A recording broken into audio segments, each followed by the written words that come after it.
In 2003, Disney Channel featured Brenda Song as the star of Wendy Wu Homecoming Warrior. In this progressive step for Asian American media representation, a teenager finds out that she's a reincarnated Chinese warrior who must defeat a mystical ancient curse using kung fu. In retrospect, I guess the storyline isn't all that progressive. The writers at Disney were like, and she has a dragon sidekick named Mushu. Nope, I think we're repeating ideas from Mulan again. Fine, but can we keep the part where she's trained by the ghosts of her ancient ancestors? That seems like it would be relatable to all Chinese Americans, like experiencing racism in elementary school. However, despite this screenplay's typically narrow Hollywood view of Chinese traditions, Wendy Wu was still a role model for children all around the world who felt seen by getting to see a non-white Disney star put at the forefront of a film. So we take the good with the bad in a decom that gives us a poorly defined evil force, clumsily fictionalized Chinese history, and a traditional dessert that you will never forget the name of. Mooncakes? Mooncakes. Mooncake. Mooncakes. Mooncakes. Come and taste these mooncakes, baby. Today we're diving into what we might change about the Wendy Wu screenplay, which also I think starts some interesting conversations about issues still facing Asian American and Pacific Islander communities today. So grab your ancient artifacts and meet me back here for mooncakes for a standard definition, low resolution installment of Clip Breakdown, baby.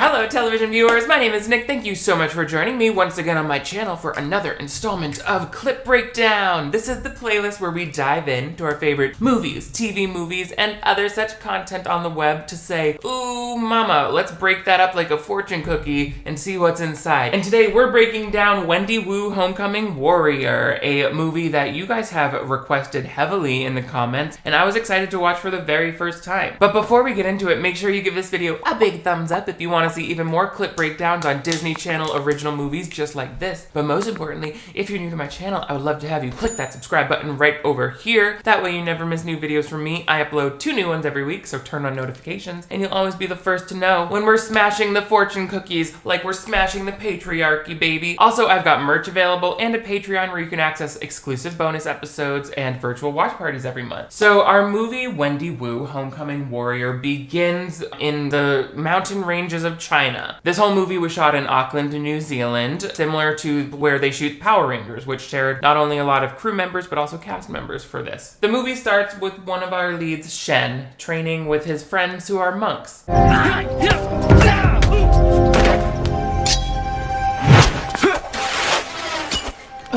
Oh my god, you killed Chip! What are we going to tell Mrs. Potts? He was just here as an exchange student. Why would you do that? He had no part in your fight. I don't know why Shen threw a flying dart at a bystanding Buddhist monk. And just based on the angle we're seeing, we're lucky it didn't impale him. I think this goes towards setting up that Shen is supposed to be mischievous and a little playful and irresponsible, but they hardly touch that character trait again ever after this scene. The evil Yanlo has awakened and is on his way. But I wonder if you're committed enough to take on this task. He seems pretty committed to me. He tried to murder someone during their Lipton tea moment. Now, I've knocked a lot of drinks out of people's hands in my time, but I always have a good reason. I want to demonstrate the cool new mop I bought on QVC. Also, later we find out it's been Shen's destiny to complete this task again and again for thousands of years, so I think he should be fine. And even if he wasn't ready, what are you gonna do? Find someone else to fulfill his destiny? Your threat is as empty as your head is bald, Mr. Monk. False dilemma. I think that's one thing that Wendy Wu is a little guilty of is artificial conflict. Like, there are times where it's like, what are we talking about again? She has to choose between a dance and saving the world. Real thinker there. Shen is warned that this might be a particularly difficult task, this particular training session or whatever.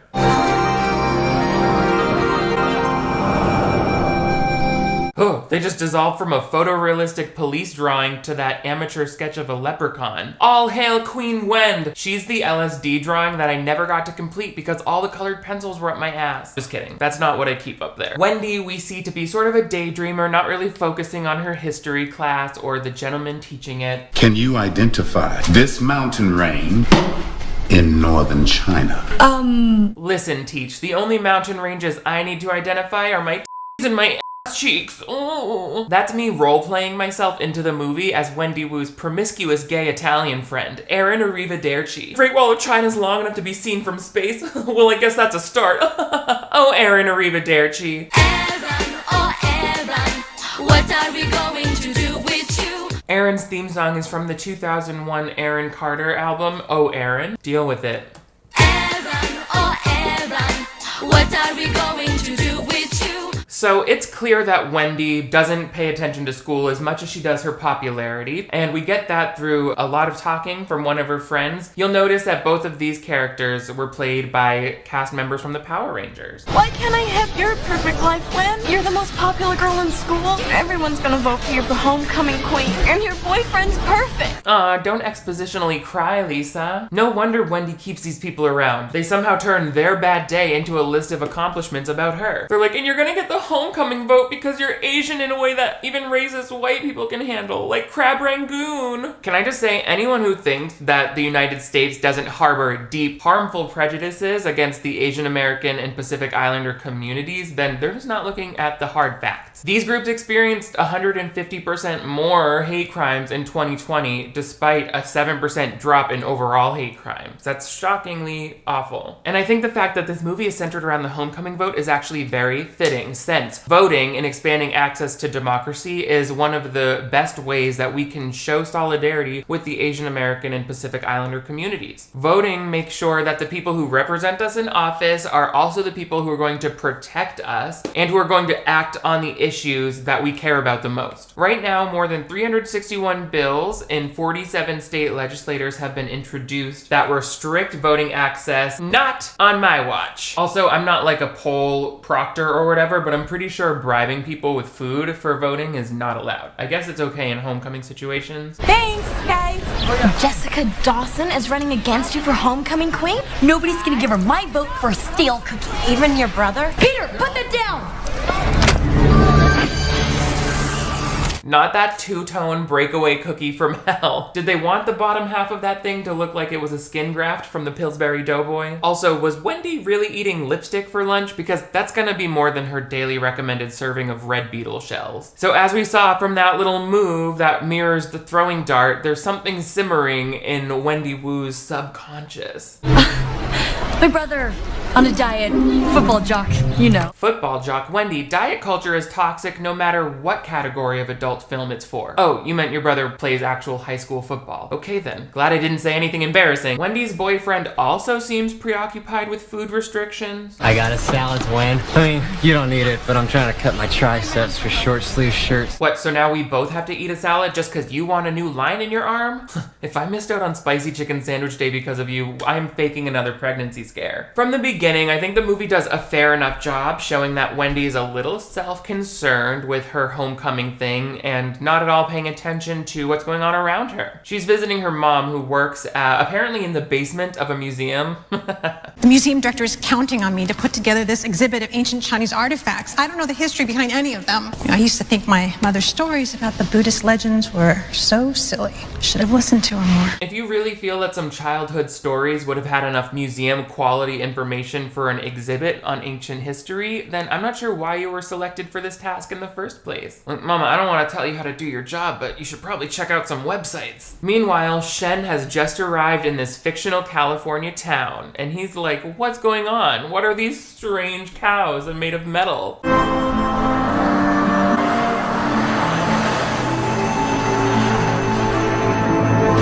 Holy is he Johnny Flash from the Flashiverse? Is he part of the Magic Classic multiverse from Series 3 of the Superstars? Sorry, I'm sort of a comic book geek. I'm a little confused here because they said that Shen was reincarnated again and again, so he should be like a real modern day teenager here who knows what cars are. Knows what cars are. Alexander Skarsgård knows what cars are. Gets on a ride when we go to Mars. He doesn't know what buses are, so this is how he gets around.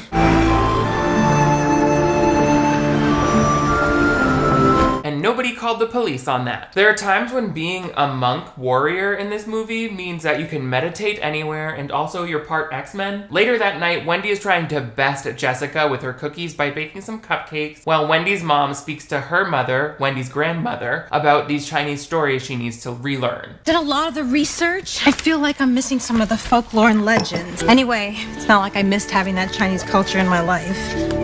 She said, is this For real? Obviously you did miss it since you just told me you needed that information to do your job. Even though I think it's a little weird that the museum just assumed you would be an expert on ancient China. They saw her last name was Wu and said, so we've got a project that's right up your alley. If the Chinese government is loaning you all of these artifacts, as Wendy's mother says, I'm pretty sure they also give you the little cards that have the info that you put in front of them, so you don't have to just be like making that up from nowhere. The information is already there.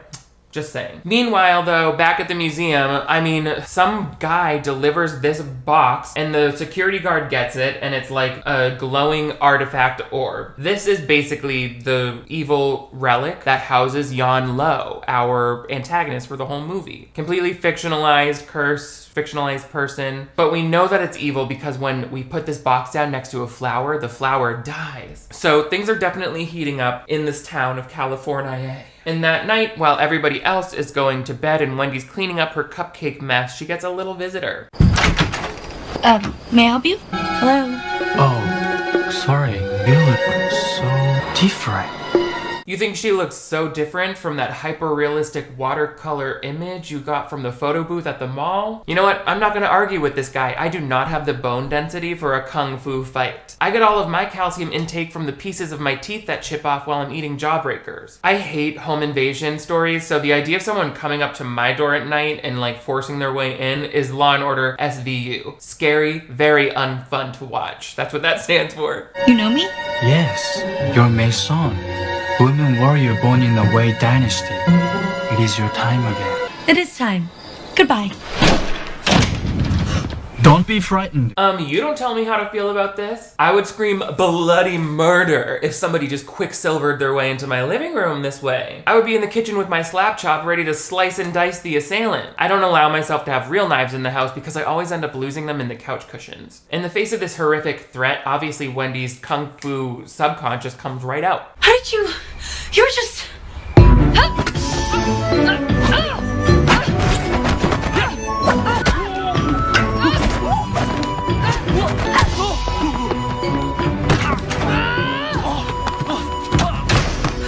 Wendy's parents are upstairs like, sweetheart, stop noisily fighting off that attacker and go to bed. I cannot be cleaning up your dead body in the morning. I have to leave early for work. The martial arts in this movie got it a TV PG rating, along with a disclaimer at the beginning of the movie. I think it was worth it because Brenda Song trained for weeks to master these moves, always inspired by her mother's battle with breast cancer. And you can tell that she's really nailing these moves. I think the stunt choreography and the fight choreography really shines in this movie. It's unfortunate that I'm just not a huge fight scene type of person. Like, I find them always a little too long and boring. And if a movie has a fight scene in it like this, it's gonna have 700 fight scenes. Just give me one good, well choreographed fight scene, and then just let me eat my Sour Patch Kids watermelon pieces in peace. Rest in watermelon pieces. But regardless, Wendy manages to shoo Shen out of the house with the broomstick. Very PG, the whole fight. Back at the museum though, the Yan Lo orb possesses that security guard with a green light that goes into his eyes. That seems to make him a sort of mindless zombie as he goes upstairs and then passes the green light right into Wendy's brother's face, who happened to be delivering a pizza. Very coincidental that Wendy's brother is a pizza delivery guy to the museum. Meanwhile, Wendy's living her best life, pretending that that break-in didn't just happen. He had a ponytail and a cheap bathrobe. Jessica probably sent him to scare me. Do you mean sent him to kill you? Because he went Mortal Kombat on your ass within 1 second. Why are you acting like a Domino's delivery driver had the wrong address? If someone puts a hit out on me, I'm gonna be waiting by that door with a blowtorch, setting up booby traps like Kevin McAllister. So Shen sees that Peter, the brother who's possessed, is coming back, and that puts Wendy at danger. Shen really knows that Wendy has to wear this medallion to protect her, so he parkours his way into the house, and that's where this first fight scene between evil and good goes down. It's long. I mean, they're talented, but it's long. And particle-y. I want to get my N95 just watching this.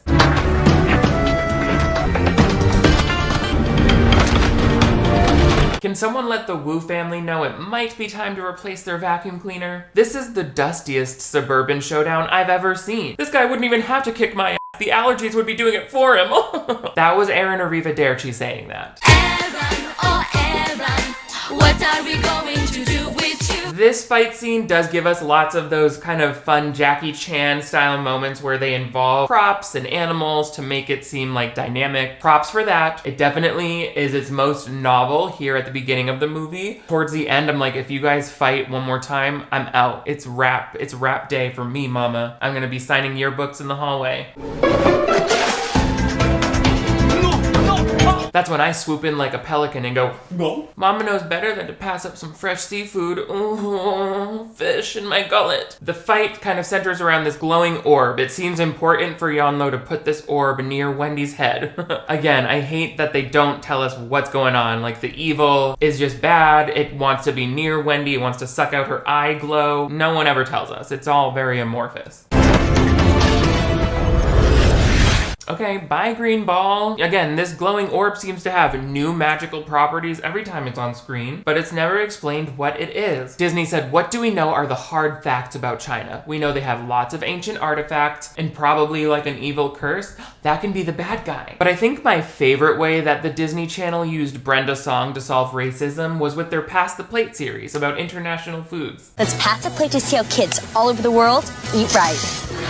Was Disney Channel legally required to play the dong sound effect every time China was referenced? They said American audiences seem to love it whenever we can remind them of watching The Karate Kid. I've linked to 2 Asian American bloggers who reacted to Wendy Wu Homecoming Warrior closer to when it was released, who felt that this was not the Asian American representation they wanted their children to see. Here's a quote from a 2006 blog post from The Ethnically Incorrect Daughter. There is a sub-story there that might have worked, but for the obvious fact that the writers saw tradition through the same tired old stereotypes. Disney's reliance on them only reinforces the knowledge that mainstream media has a long way to go when it comes to representing Asian Americans. I don't think that this perspective takes away from the precedent that was set when Disney released a successful movie with a strong Asian cast. This movie was particularly adored by international audiences and even included an exclusive line of Wendy Wu dolls that were released through South America, Japan, and Malaysia. Brenda Song said that this factored into her decision to take the role because she was excited by the idea of children having a doll that looked like her to play with. This type of toy representation is super important. Somehow, Brenda remains asleep on the couch while this really noisy fight is going around. Like, do you know how loud it is when a body hits the floor? I do, because I love to push people down the stairs. So at the end of the fight,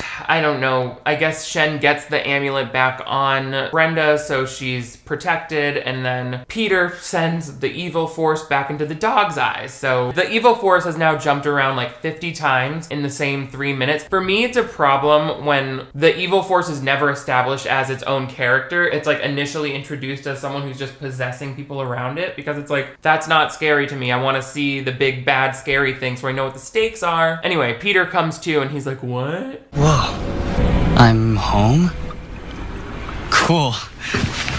Ow. As someone who used to frequently lose time and then come to with new injuries, I promise it is not cool. We need to keep him awake at night. He might have recently suffered a seizure. Also, some of you might recognize the character who plays Peter as Bella's would-be love interest from all of the Twilight movies, I guess. Wendy's mother is really living for all the Chinese culture that she's immersed in for work. Wow, these are really made out of clay? They're terracotta warriors. You see, the first emperor, people believe they would guard him in the afterlife. There's a legend that says every 90 years they come under the spell of Yanlo, an evil spirit. Yeah, wasn't able to find info on any such curse on the internet, so that's a bad sign. But it's even worse that there are parts of your exhibit on ancient Chinese history that you feel you have to sell with that spooky Halloween Dracula laugh. The 8,000 clay soldiers took 37 years to build.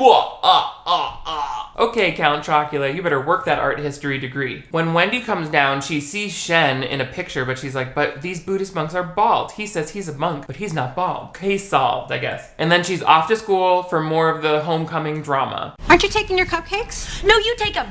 Bye. But there's 500 of them. Give them to me! Those cupcakes look so cute that I'm actually annoyed that they're not dissolving in my stomach right now. Even in this 400 pixel video file that I acquired legally, these desserts in the movie look amazing. While everyone's out of the house, Shen kind of once again breaks in and starts like messing around with the amulet. And that's where we realize that Grandmother Wu, she's not so oblivious to what's going on with ancient curses. 请告诉我，我的孙女，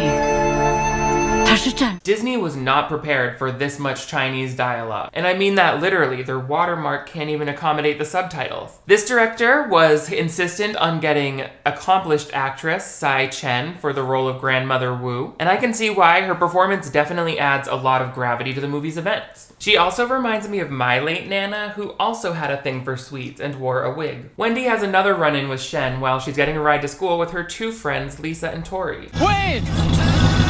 You must wear this! Let's go. Wendy! You must wear this! Why can't he just do his superhuman ninja run after that car? I hate how Shen's abilities seem to change depending on what's convenient for the story. At least when I can't do something, it stays that way. For example, I consistently can't change a tire without it later falling off on the highway. The reactions to this weird car chase are very bizarre to me. Oh cool, Wendy's friend drives a no-brand Lamborghini. This logo is so minimal and trendy that it's actually just a piece of gaff tape stuck to a car.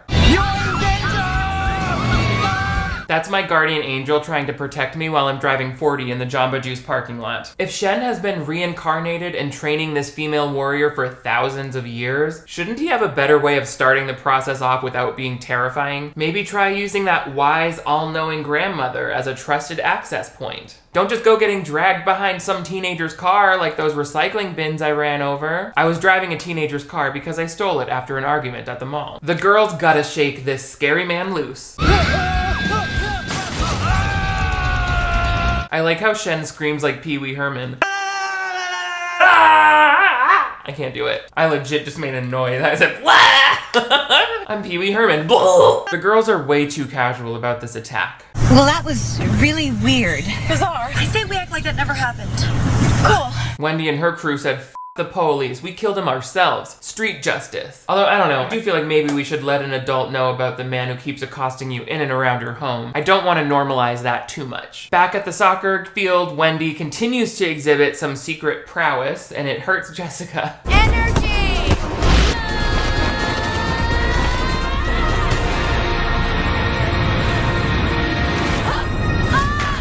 Sternum crushed, organs liquefied, life ruined. I don't know how Jessica just took a cannonball to the gut like an old-timey circus performer. I think their coach is adding beef collagen to the school's water supply. All of this drama is basically handing Jessica that homecoming win. Meanwhile, the haunted dog passes the evil to the principal's eyes, and Shen gets a chance to further explain why he's here. You are in much danger. Did you put that on me last night? You're starting to creep me out. I'm turning you in. Yeah, I think we've escalated to that point about 3 different times in the past day, baby girl. Why do you have the survival instincts of a Peeps marshmallow? You are not a monk. Buddhist monks shave their heads. I was allowed to grow my hair so that I might fit in when I found you. But a stringy ponytail and a weird robe is not fitting it. I hope we all just heard Wendy read that Buddhist monk for filth. Her limit is 3 concerning attacks on her personal space before she comes for your hair texture and your cultural attire. Let him have it, Wendy Wu. We love to see it. I have been reincarnated many times over the centuries to assist a descendant of the Yan warrior to battle evil in the name of good. It is your turn to defeat Yang Lo. Well, what if I don't? Famine, earthquakes, oceans rising, fires, drought. He's actually just reading the Farmer's Almanac for the year 2020. That was a long list of apocalyptic issues for a kid's movie, don't you think? He said nightmares, split ends, Panic at the Disco. Already, the popular friends of Wendy are a little concerned about Shen following Wendy around at school. Wendy has had to come up with an excuse now that she believes Shen's story about who he is and what he's doing there. He's from China. It's not their custom to call first. Well, why is he dressed like that? He's not gonna hang around you all the time, is he? Stand down, Pink Power Ranger. Your racial prejudice just jumped out. Wendy's lied and said that Shen is her cousin visiting from China. And I don't care if my cousin is wearing a suit made out of human skin. You will be nice to him. No! Look, can we not talk about this anymore? What does he want? Oh, hang on. I've got another call. All of the split-screen phone calls in this movie have this weird timing in between the lines. Because for some reason, they shot each scene separately as a single take and then stitched them together. So it'll probably be better for the homecoming vote if we just kept him a secret. You know, if Jessica found out, she'd think of some way to use it against me. Totally. Sure. Hang on. Are you guys sure you're best friends? Because you seem to have a lot of awkward silences. Maybe there was a fourth friend who used to really bond them all together, but she went missing on their trip to Cabo. Wendy's friends remain closed-minded to Shen's cultural differences throughout the whole movie. It would have been nice to see them eventually overcome that, rather than have Shen westernize himself to meet their preferences. But Tori and Lisa provide some of the most cringy lines throughout the whole movie. We'll write vote for Wendy on a bunch of chopsticks and get your cousin to hand them out at lunch tomorrow. Isn't it awesome? Yeah, I think it'll be a hit with the racially insensitive students. Is there anything else you think we should have him do to entertain the crowd? Also, don't get my hopes up by handing out chopsticks if you're not also passing out free dim sum. In an effort to continually protect Wendy, Shen is sleeping outside of her house. Or meditating outside, I guess.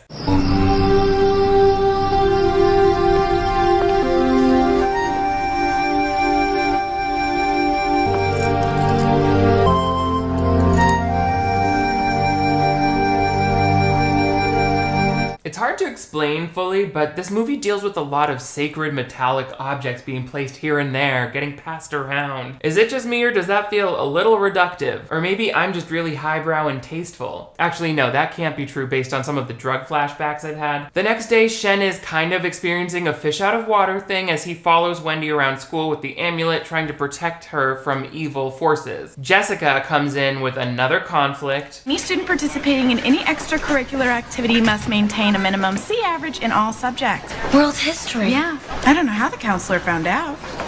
Sorry.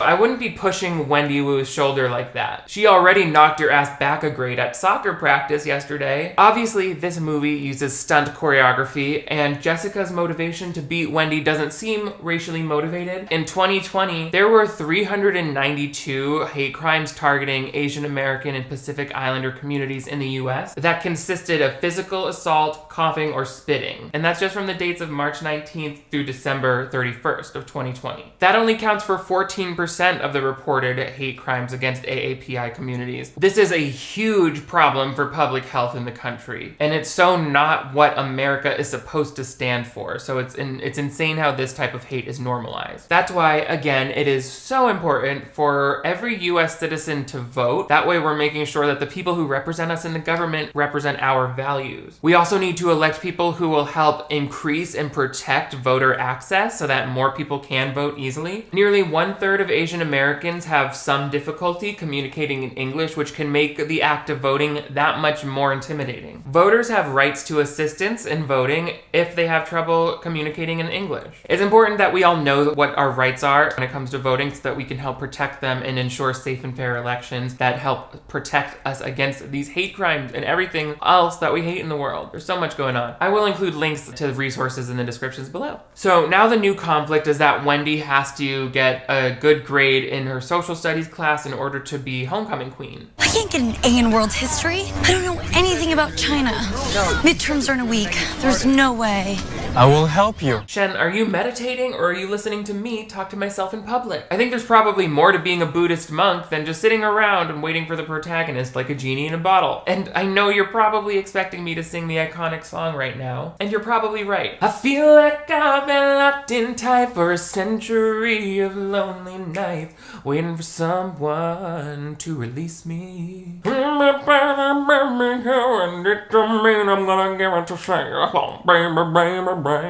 Shen agrees to help her pass her homecoming important quiz if she agrees to start training. So they go to a park and they start doing some kung fu training. How exactly do I remember this stuff? You must focus your mind through meditation. That weird trance thing you do going yum. I find it a little hard to believe that you've never heard of meditation before this. Then again, you didn't really seem to know about calling for help during that home invasion earlier, so I don't know. Somehow, Shen describes meditation as the answer to her passing the test.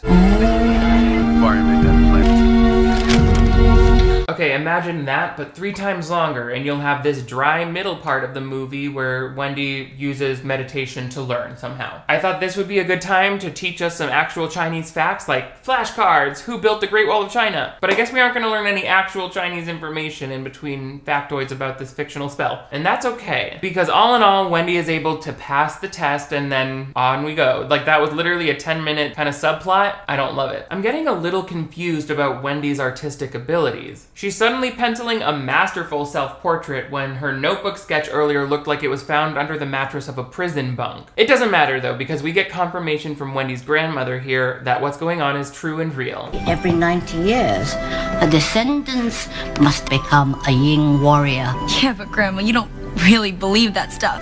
Of course I believe it. Well, then I guess we only have one choice, Grandma. Fight to the death. I don't think it would be clear to a young viewer just how much of this is not actual Chinese legend, which could absolutely be said about most kids' movies that involve magic, but it feels a little more glaring looking back at this since Asian American representation still has such a long way to go in movies. So at this halfway point, Wendy is all in. She believes that Shen is who he says and that she's the warrior. And that night at dinner, all sorts of fun things are being learned. The whole family is now like, oh, okay, so Shen is the grandma's nephew somehow.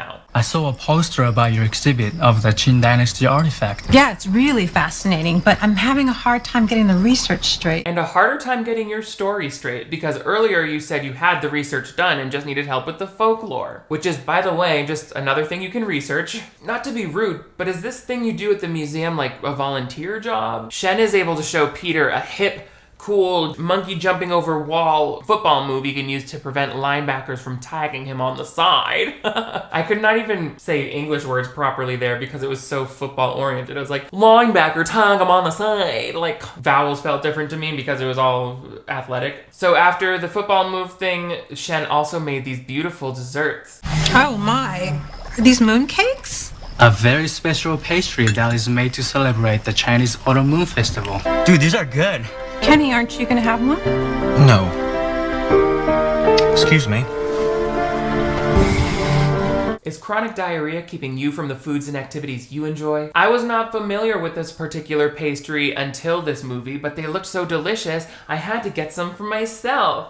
Oh, okay. Mine are a little smaller than Shen's that he made, but they're still beautiful, don't you think? Let's break it. Oh, there's a lot happening right now. Let's put that there. Mooncakes. They're so pretty. I love the way they look. And just as Shen is giving them a taste of China, they are giving Shen a taste of America. How do you get the orange off your fingers? Shen is once again from present-day Earth, so he should be aware of washing his hands. But I guess the question does give Peter a chance to say this. Suck 'em. Suck 'em. Peter is also practicing this monkey jumping over wall move.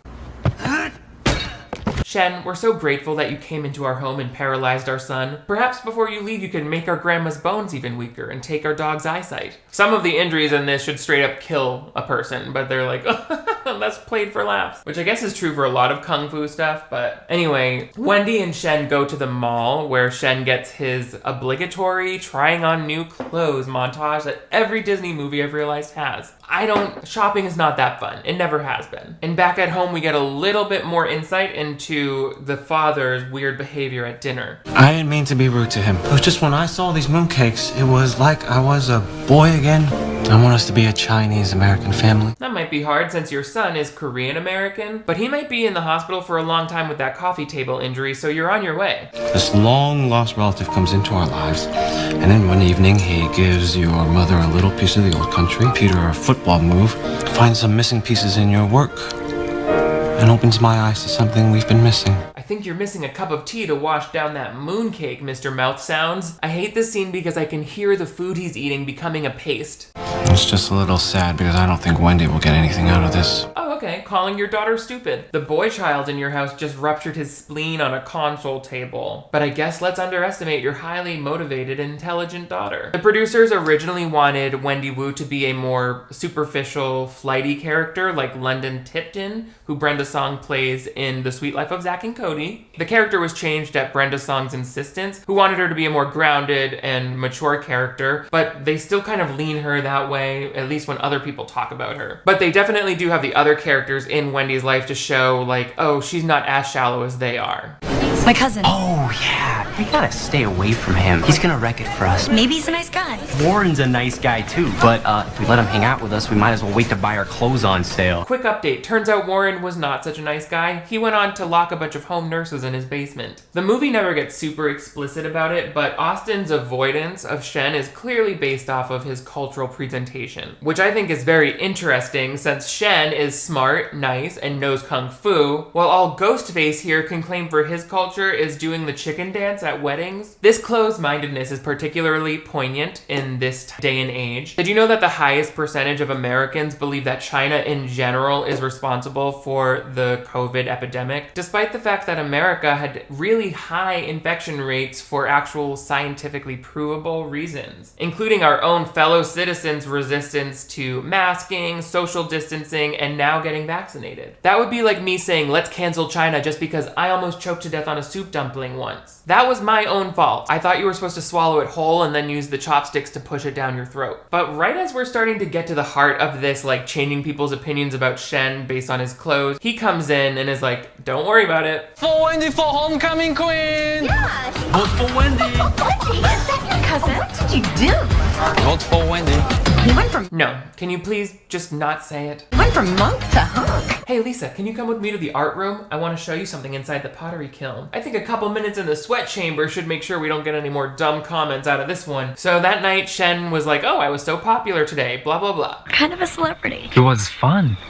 I've never worn anything except that stupid robe. Oh, you get a screen-printed button-up from Pacific Sun and suddenly the robe is stupid. I feel like Western capitalism just took a shit on my doorstep. This felt a little out of place since Shen always seemed very proud of his cultural heritage and never said anything about not liking the robe. And why would anyone? Me plus a caftan plus a Luigi's Italian Ice, and I'm on Staten Island time, baby. That was once again Aaron Arrivederci. Aaron, oh Aaron, what are we going to do with you?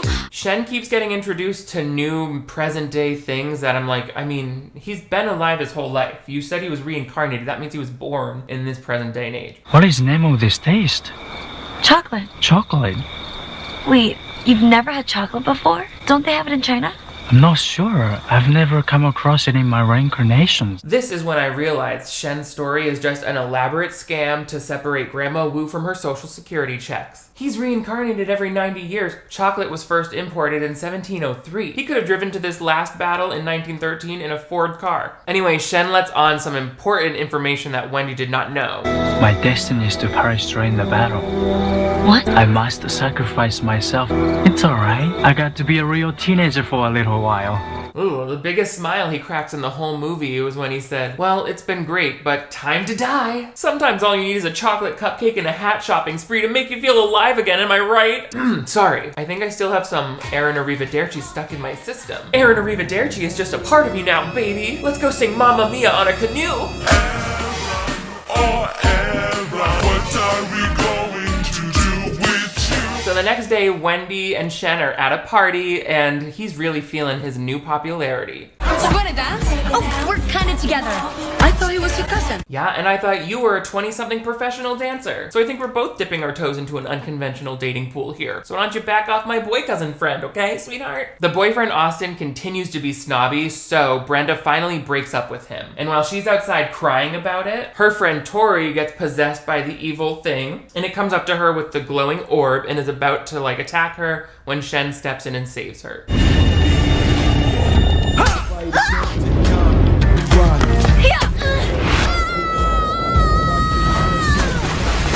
This movie has taught me that while I hate to watch fight scenes, I do enjoy seeing the bodies go flying at the end. There's something in it that excites me, like those vintage car accident photos. That was a joke, so that makes it not disgusting to say. This is the biggest hot tub I've ever seen!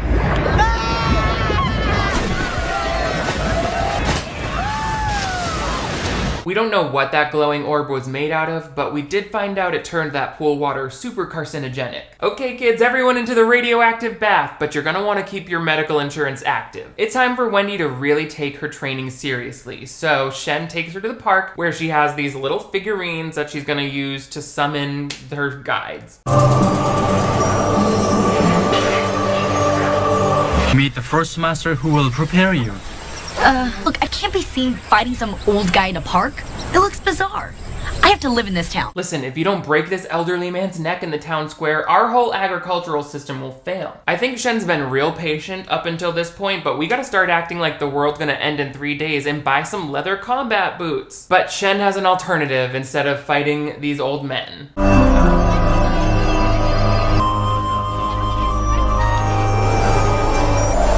Coach Gibbs? Yang Lo is not the only one who can possess mortals. Didn't want to be trained by my teachers. How about your teachers? We've now reached the third act of the movie, which features a flavorful combination of both whitewashing and body snatching. They tried building up to this moment by giving Wendy a stern interaction with each one of her teachers over the movie, but they never felt like strong enough characters for this to be earned. And it just feels so strange that now all of a sudden these people are her ancient Chinese guides. Don't let your body be a cage. Be as fluid as a snake. Ugh, great, now I have to Google what percentage of a snake is made of fluid. I guess this is why you taught gym class and not biology, huh? Shen does the same exact thing. He gets the tiger figurine mystically in front of this other teacher.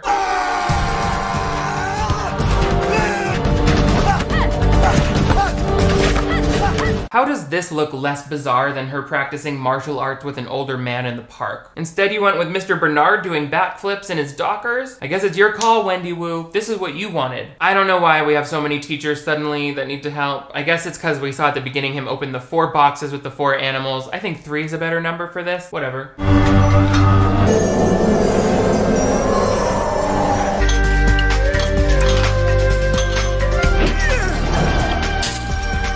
It's just good to see something take his mind off his wife who passed away last semester. You can tell throughout this montage, Wendy is learning. Wendy's learning.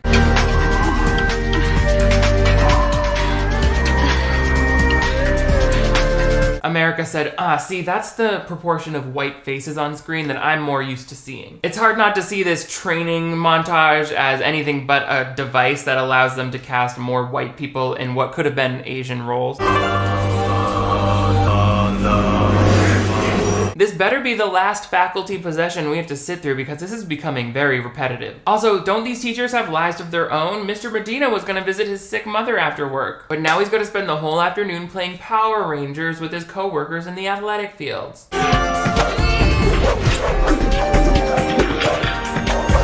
That's what Californians look like circling the last ripe avocado at the grocery store. This stick scene took them the longest to choreograph at 2 weeks, so I feel bad that it just kind of reminds me of the broom dance from Stomp. Anticlimactic news time. You won! What? You're homecoming queen! No way! It's true, you won!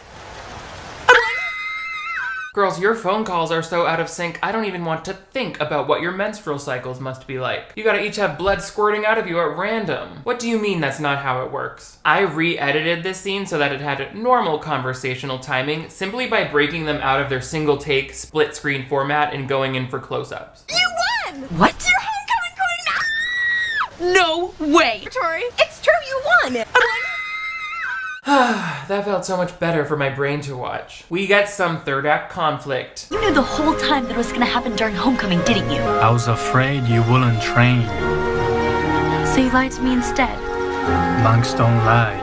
No, they just don't tell the truth. Also known as lying by omission. I don't think Buddhist monks are known for being sneaky, but let's go ahead and imply that, sure. Basically, Shen hid the fact that this big fight has to happen on homecoming night so that she would train for it. I think maybe if he had some communication with his elders back in China throughout the movie, where we could kind of get the hint where it's like, I haven't told her yet, I could learn a little bit more about why Shen did or did not want to tell Wendy about the timing conflict. All he did was mention at the dinner that the important moon event was coming up very soon, so that was our only hint. I would have loved some dramatic irony there to give this a little bit of texture, so it's like Shen is a little bit mischievous. He's not telling her the full truth because he wants to get his job done. Anyway, the night has come for the big battle.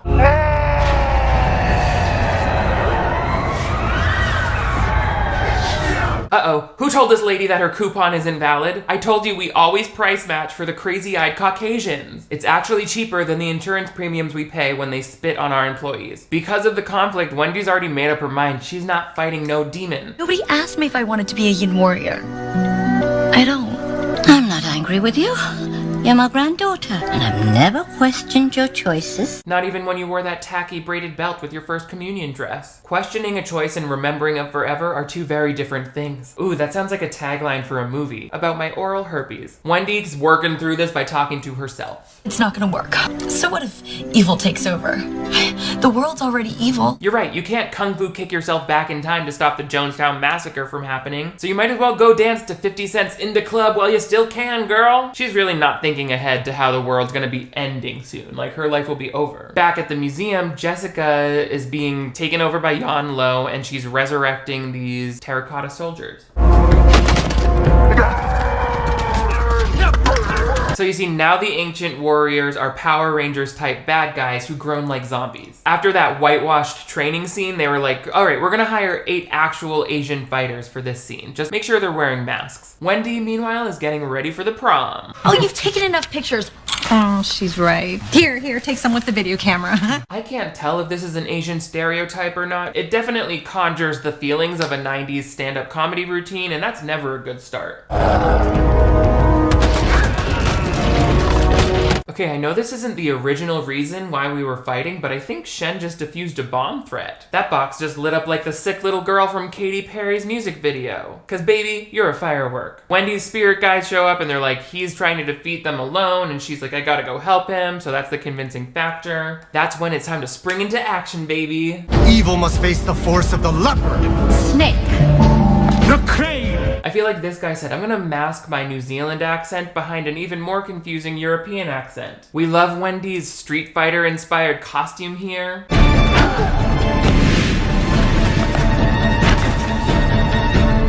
Grandma? What are you doing here? I've been a ghost the whole time, dear. It's never explained why Grandma Wu just shows up magically for the final battle, or why she doesn't pick up a stick and start helping bash some soldiers. With some encouragement from her grandmother, Wendy changes outfits magically, and she starts busting heads.